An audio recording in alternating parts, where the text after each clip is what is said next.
Howdy from Mike's Organic Cafe. I made donuts in the past, but I think this new recipe is much better because of the texture of the donuts is soft and fluffy. This is a healthier recreation of Homer's favorite donut with sprinkles. Gather the ingredients: 4 cups of unbleached white baker's flour. The milk that I'll use has the butter in it, so you don't need to add more.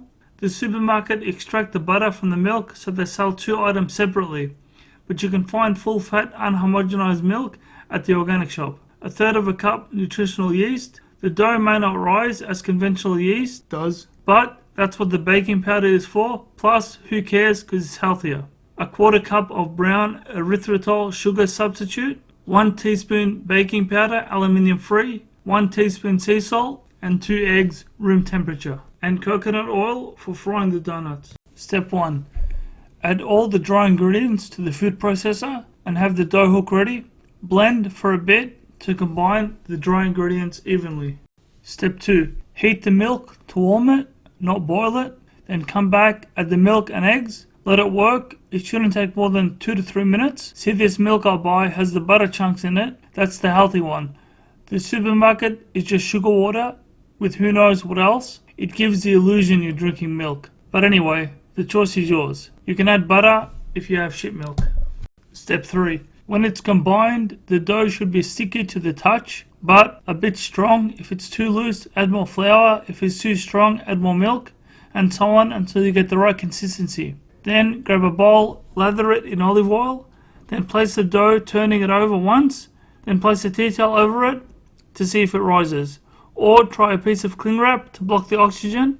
It might work better. Then leave it for an hour. Step 4.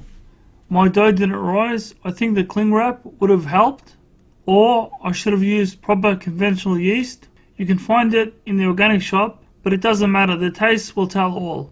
And the dough looks good along with the color and the texture. So now we're ready to turn this into whole donuts. I have a donut mold, so measure the ring diameter you need, then the inside diameter. Now roll out the dough onto a floured surface so it soaks up the oil.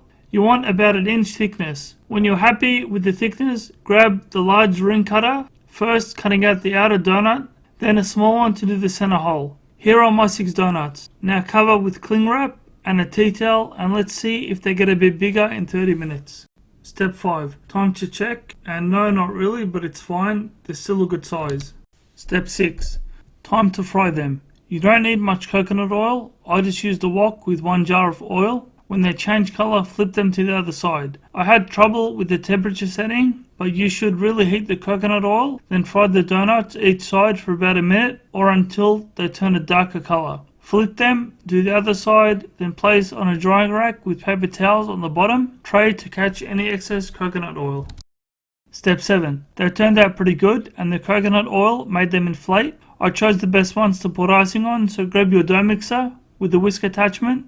Add the 4 egg whites, mix until they become cloudy, then turn it off, add the icing color, then the monk fruit sweetener, then mix again until it turns pink. You can add butter if you like. Step 8. Dunk one side into the icing, then into the plate of sprinkles, and set aside to harden. For a bit, it shouldn't take long. Alternatively, you can put it in the fridge. And you're done. Enjoy the nostalgic feeling of youth without the added pounds of unwanted fat. And best of all, no chemicals. Be seeing you.